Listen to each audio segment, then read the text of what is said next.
Proxy mövzusunun ardından indi gəlin Reflect mövzusu ilə tanış olaq. Reflect nədir? Reflect JavaScript'in obyektlər və funksiyalar üzərində etdiyi standart əməliyyatları metod şəklində təqdim edən daxili obyektdir. İndi gəlin örnəklər üzərindən bunu görmüş olaq. Proxy-də istifadə etdiyimiz metodları biz Reflect klassında da görəcəyik. İlk olaraq index.js'də const user adlı bir obyektimiz vardır və name xüsusiyyəti vardır. Yine Proxy-də də olduğu kimi. Mən gəlib bu dəyəri konsolda user.name kimi deyil, gəlirəm Reflect klassını çağırıram və get metodundan istifadə edərək ilk olaraq obyektimizi, daha sonra isə key olaraq name'i bu şəkildə yazırıq və konsola rnr-tv yazısı gəlmiş oldu. Bu ilk örnəyimiz idi. Yəni obyektdən xüsusiyyət çağırmaq üçün reflect.get funksiyasına istifadə edirik. Əgər biz obyektə, misal bunu yoruma alıram, obyektə hər hansısa bir xüsusiyyət göndərmək üçün reflect.set metodundan istifadə edirik və bu 3 dəyər alacaqdır. İlk dəyərimiz user obyekti, ikinci dəyərimiz key, üçüncü dəyər isə value'su olacaqdır. Tutalım ki rnr-tv olsun və console.logda baxın true cavabı gəlmiş oldu. Mən gəlib ikinci konsola user obyektini yazdığım zaman baxın name rnr-tv yazısı gəlmiş oldu.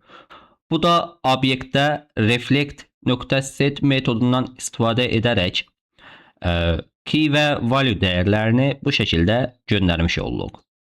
Daha sonra obyekt içərisində dəyərin, yəni key və yaxud da ki value'nun olub olmadığını yoxlamaq üçün has metodundan istifadə edirik.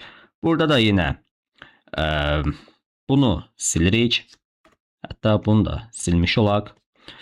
Və reflect.has deyərək bura user'ı yazırıq və key olaraq name'i əlavə edək.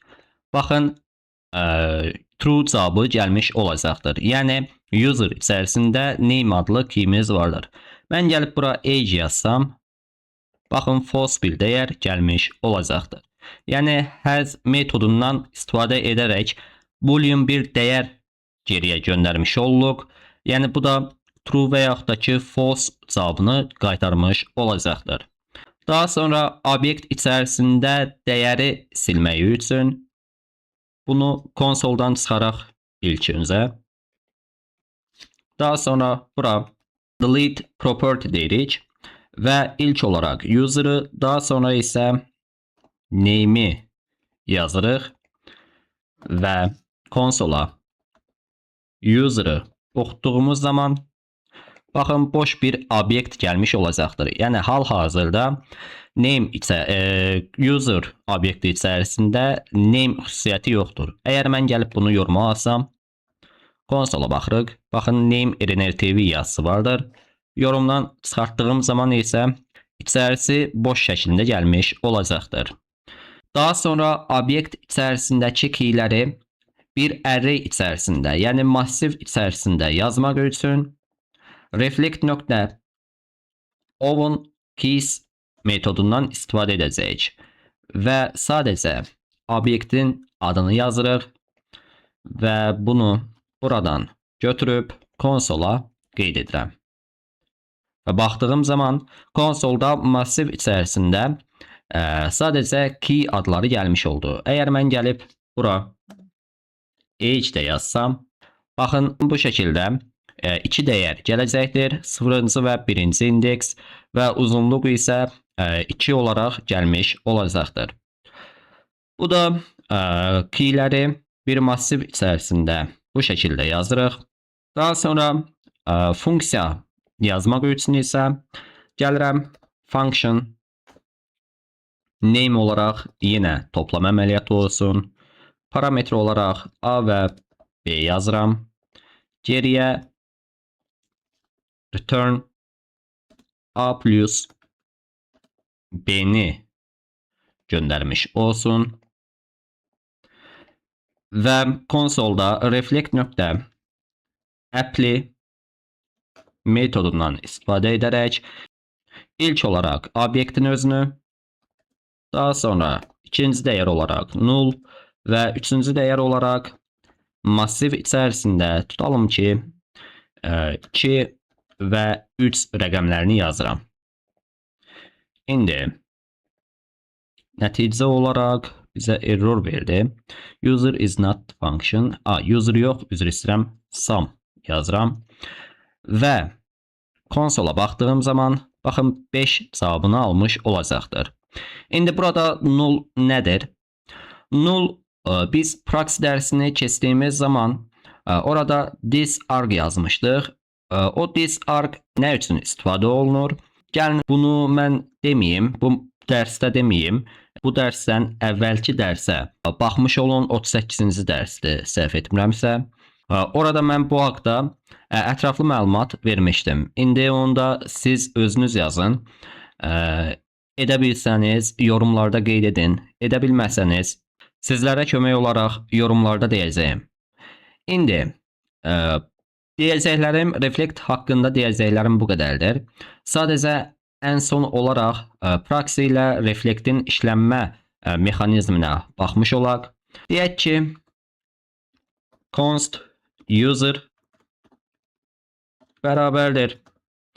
İlk olaraq name olsun RNR TV və vergül qoyuruq.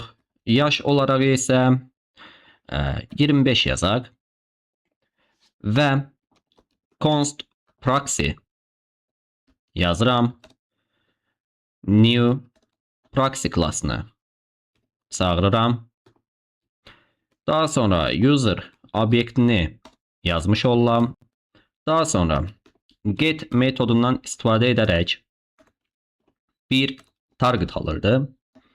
İkinci dəyər olaraq isə prop alırdı. Və konsolda gəlin bunu oxudaq.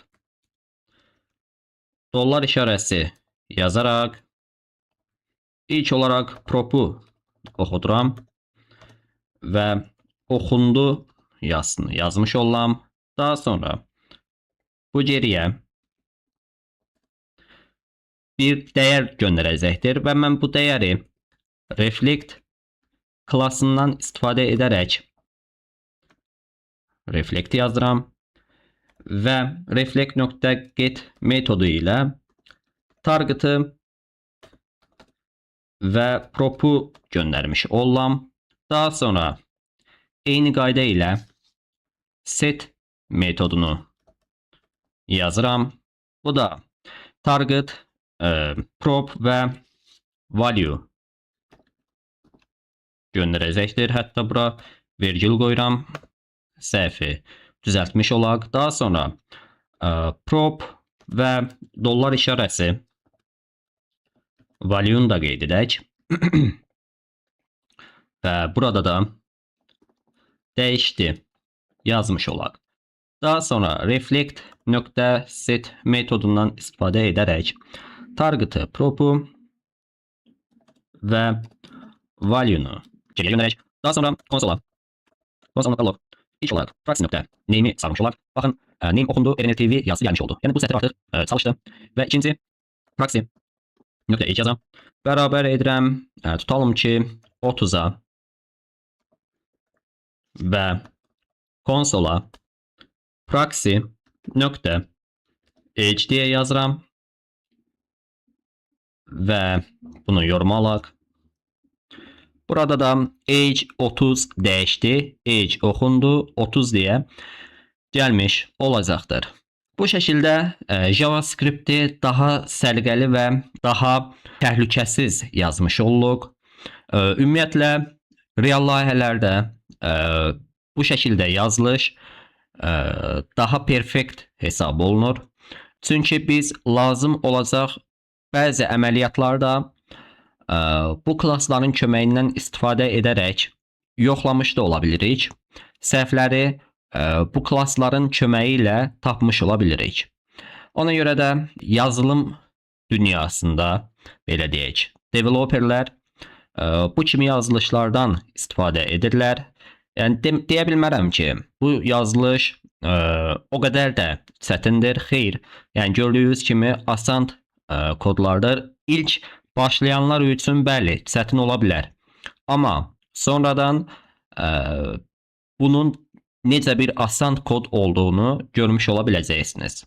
Ona görə də videolara daima axıra qədər baxmış olun, bəyənin, paylaşın ki, digər öyrənmək istəyən, yəni kod öyrənmək istəyən və hətta öyrənib bu kimi mövzuları bilməyən developerlərlə yararlanmış olsun. Bu dərsimizdən də bu qədər. Gələn növbəti dərslərdə görüşənə qədər özünüzə yaxşı baxın. Hələlik.